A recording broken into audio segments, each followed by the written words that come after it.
So, look, the first question I'm going to direct to you, Quentin, which is rewind the clock back to when this all started. As most people probably know, the script for Hateful Eight got leaked in 2014. Now, when news of this got out, and you said you weren't going to make the film, I was pissed off because I was like, fuck, it takes you 3 years to make a film. Now we have to wait 3 more fucking years because someone's leaked the script, and I am not happy. But then, you obviously changed your mind. How serious at the time were you that you were not going to make the Hateful Eight into a film? Well, I was really serious at the moment. I mean, I wasn't quite being as petulant as maybe it sounds. I was at that moment in time, I was kind of crushed about it. Not because I had finished the script and it had gotten out. Actually, all my scripts, like in particular the last few ones, like in Kill Bill and in the case of Bastards and Django. Once I was done with them and we were kind of doing them, they were all kind of on the internet and people read them and stuff. And so I never really had any problem with that because I'm really proud of my writing. I actually like the idea that people would want to read it. But the thing about it was, on this movie, I decided to write the script differently than I'd ever written a script before. As opposed to making some big magnum opus that I work on forever and then finally I get to the end of it and I'm done, I wanted to write 3 distinct drafts of this script before I actually started showing it to any people as far as like being done with it.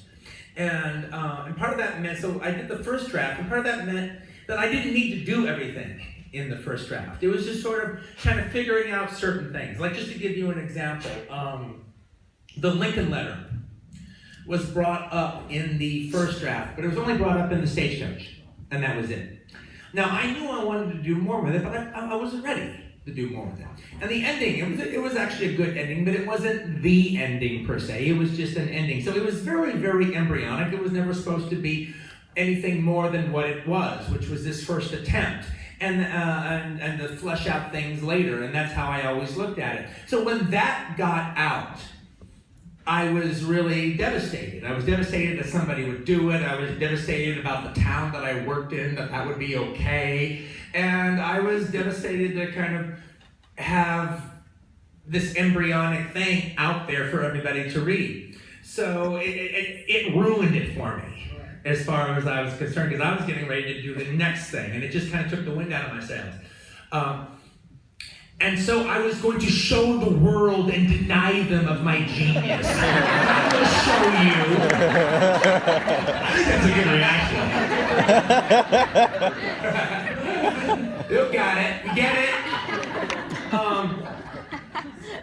And then, so what ended up happening, though, was, I still really liked it. And so there was these script reading series that were going on through Los Angeles County Museum, where they take old scripts and read them with actors. And I watched one that they did with Pulp Fiction. I had nothing to do. I just kind of watched them do it. And so they've been trying to get me to do one for a while. And then all of a sudden, I got the bright idea of actually doing that first draft. I mean, it's already got out there. Thinking about moving on with it anyway, so why not? Well, that was really exciting. They'd only done old scripts, so they'd never done one that had never been seen before. So I most of the parts I wrote for the actors that are in the movie, so I called them up and asked them would they do it, and they said yes, and then we showed up. And we did it for about 1,200 people in this old theater in downtown LA. And it was really a special experience. And the reading went fantastic. I mean, truly great. And people reviewed it, and the script got really great reviews. I'd never gotten great reviews before I started shooting before. And it was really cool. But so I kind of knew I was going to make the movie. But it wasn't just because that reading, though. I knew, because we rehearsed for 3 days before we did it. I knew once while I was in a rehearsal space, rehearsing this material with the actors that I wrote it for, that I was going to end up doing this. Yeah. And so we did. Yeah. And Sam, if I can ask you, welcome. I read that you were one of the people who actually, you called Quentin up and said, dude, you're going to make this movie. Did you sort of give him a bit of a kick up the bum to say? Well, I didn't. Well, no, because when he called me to say he was going to send me his new script, he told me he wasn't going to make the movie. He just wanted to show me what he'd written for me, and I read it, and I was in Atlanta, and I was sitting there going, fuck. Really? You're not gonna make this fucking movie? Don't worry, I'll write something else for you. Yeah, okay, fine. And then when he called about the reading, fortunately, I was on some downtime from Tarzan, so I could come back from London and actually get there and do the reading. And after we did the reading, we were all just kind of standing there looking at him like, really, you're not gonna make this? For real. But even though he said he knew, he wasn't letting us know that. So we just assumed we'd done a reading and we were done, and we went off back to whatever it was our lives were doing at the time. So I didn't try to convince him of anything. I was just pissed. Carrying on with the other people that I work for. Yeah. But it obviously, I mean, it's such a great role. You know, it would have been gutting to know that it was going to slip by. People ready. I didn't say. I wasn't there, but I heard later your agent was like, "What? He's not going to do it." Well, you know my agent, so you know what that was. Yeah. So yeah, she was a little bitched out about it, but I told her I'd make her some more money. Very generous of you. Yeah. And Kurt, did you have any inkling that after making Death Proof that you could go back to the Tarantino universe and you'd be making another film with Quentin, you know, several years later? No, I don't make those assumptions. No, it just when I got the call from Quentin that he wanted to do a reading, I thought it was just going to be a reading around a table and they wanted to hear something that he'd written, and I didn't know that it was the script that had been leaked and there was that story behind it. And then when we did the reading, I thought maybe he just wanted to see it once, and that was going to be good. So my guys were talking to me saying, well, you know, what do you hear from Quentin? I said, I don't hear anything from Quentin. I don't know. You know, if he wants to make a movie, he'll let you know. Plus, if he wants me to be in it, he'll let you know. We'd actually seen Kurt briefly because he passed through Django on his way somewhere else. Yeah. We had an interesting, for 10 minutes there was a possibility that I'd be working in that movie, and ended up not. But the opportunity to work with Quentin is always one that it has a special significance to it, and it's exciting, and the day on the set is pretty spectacular. And look, I think you all deserve, you know, this sounds ass-kissing, but it's true, you all deserve award nominations for this film, because it's fucking amazing. It's really great. And you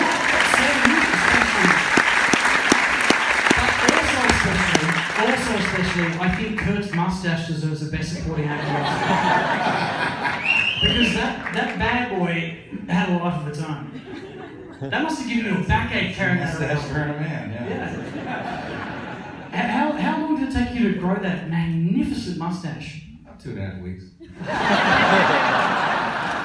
About right, yeah. Everybody's dick just got a little short.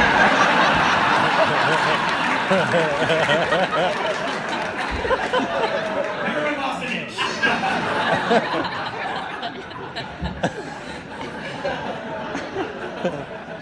Men, we can now leave. Let's just surrender. I wanted to ask Sam, maybe you can answer this. On a Quentin Tarantino set, there are no electronic devices, and there's no napping. And I've heard there's a thing called Big Jerry that gets wielded out if you're caught napping. Can you or one of you two guys explain to the audience what Big Jerry is if you get caught napping on a Quentin Tarantino film set? Well, Big Jerry is big. What color is it? Cranberry? Purple. Yeah, it's a big purple dildo. It's big. That's the size of my arm. Yeah. And if you're caught napping, somebody puts that very close to your face and they take a photograph of you. And there's a wall called the Wall of Shame. And these photographs are posted on the wall pretty much for the duration of the shoot. But on this one, you know, we're on the lot and Brad Pitt's fucking kids are out there selling lemonade and shit. They were like kind of bitched out because the photos were up, so we had to take them down. And by the way, you better be okay with the picture going up on the wall, or else it gets really ugly, all right? Because we've got the photos. So if you try to just steal the photos, all right, we'll print it up. We'll print up big ones. We'll print up a bunch of them, hand it out to every crew member. We'll print up fucking T-shirts. And everyone's wearing it, you know, the picture. Yeah. Post them on the street by lost kids and all that stuff. Handing them out. put them on Have you milk seen cartons. Big Jerry? Have you seen Big Jerry? So there's lots of coffee drinking on set to make sure no one actually clocks anything. Well, it's one of those things where you're like, the whole idea, actually, Frank, I've been doing it for a long time, I've become kind of famous for it, but I didn't get the idea. It actually, I'd heard that Tony Scott used to do it. And so I thought, oh, that's a fucking great idea. So I started it on Jackie Brown. Jackie Brown was when Big Jerry made his first appearance. And he's been a loyal crew member ever since.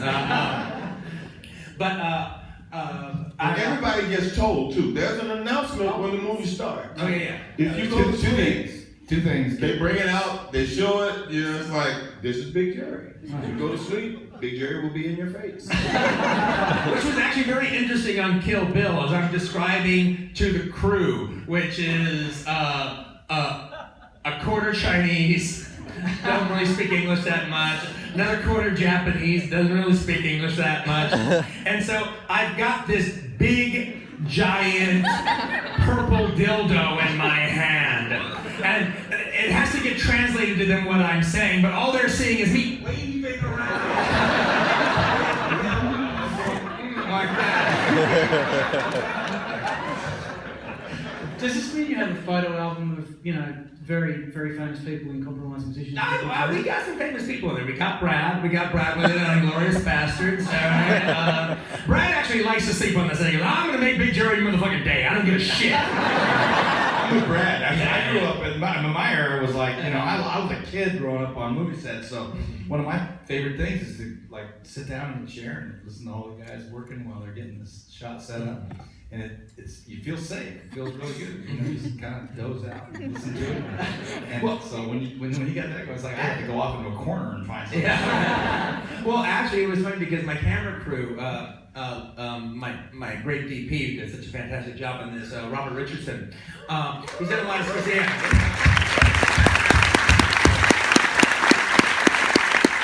Well, he does a lot of Scorsese movies, so he brought the whole he didn't take Big Jerry, he got another dildo. All right, I own Big Jerry. But he got another big dildo and took it on the Scorsese set and started getting everybody. And at one point they got Leo sleeping. It was pretty good. We got Daryl Hannah. She didn't have a good attitude about it, so again, we printed up a bunch of t-shirts. Daryl, laying on a cot like this. I'm sure she appreciated that. Oh, she really did. Yeah. Still have my t-shirt in that other. Oh, good. I was going to say that could probably get a pretty penny on eBay. Oh, when we're on eBay, I just wear it out. I wear it on talk shows.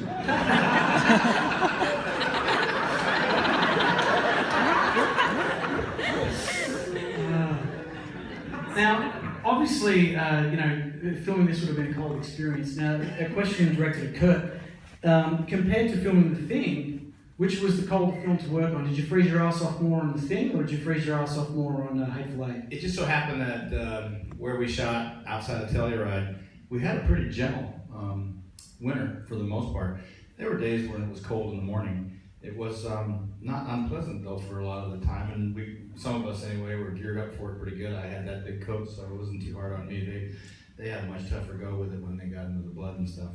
The Thing was pretty rough because that was up in Hyder, Alaska, and it was just really cold. And the set was, but similarly, we came back to Universal and we had the sets at 25 degrees, I think, with misters. This one, you set them at about 30, 32 degrees because you just wanted to see the breath. It was just about the breath, yeah. So this was a little easier. Right. And Quentin, I'm curious if The Thing was much of an influence on Hateful Eight, because, obviously not only is Kurt a connecting factor, some of Ennio Morricone's score that was unused in The Thing, people may not know, was used in Hateful Eight. And of course, both films kind of had a setup where it's in the freezing cold, you've got a bunch of people, there's paranoia, they're trapped in one location. Was The Thing a bit of a touchstone when developing Hateful Eight? Well, yes, for every single solitary reason you just described. Sorry. Redundant question. No, but there's even another aspect about it that's very interesting, is equally, this movie is just as much influenced by Reservoir Dogs in its own way, but again, which makes it perfect because Reservoir Dogs was very, very, very influenced by The Thing. Yeah. Right. You know, in the case of all three, in the case of my two movies in that chain, one of the things I was trying to do was something that I had never felt until I saw The Thing. I remember seeing The Thing on the day it opened, and it was on a Friday, and it was in Redondo Beach. It was in a Friday, and the theater was jam-packed, and it was so exciting to see the film. And I had an experience that I really don't think I'd ever had before watching a film. The Thing ended up really, really terrifying me. And, you know, I jump at scares and stuff, but I rarely get scared in a movie. And I feel suspense, I feel all those things, but I rarely feel fear. And I was feeling fear in The Thing, and I ended up having to see it a few times to try to get a handle on exactly what it was I was feeling and why it was I was feeling it. And what I kind of figured out was they did such a good job with the paranoia that all the characters were experiencing. And they did a really good job of the claustrophobia of being stuck in that situation. And what I do feel happens is the paranoia and the distrust of everyone is so thick that it just bounced off the walls until it had nowhere to go but through the fourth wall and into the audience. And that literally was what I was trying to do with Reservoir Dogs and what I was trying to do with this movie. Right. Well, mentioning Reservoir Dogs, it makes me think to ask Sam. I read recently and didn't know, but you auditioned for Reservoir Dogs as well, didn't you? Can you tell us about your auditioning experience on Reservoir Dogs? I don't remember much about it. Does Quentin remember much about it? I do know I didn't get the job. Do you recall the audition, Quentin? I don't remember much about it myself either, all right? But I do remember... I didn't get the job. Yeah.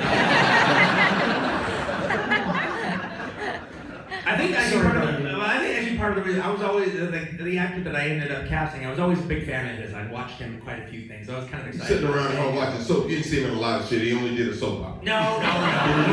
He's He's in Colors. He's in 8 Million Ways to Die. No, he's not. Yes, he is. He got like 3 fucking lines in that movie. Goddamn soap opera actor. Yeah. I can see why these guys work together so much. It's a really good Animal House kind of spin-off show about brothers and sisters. Fucking soap opera actor. But what I remember is I show up for the scene of film for the first time at Sundance.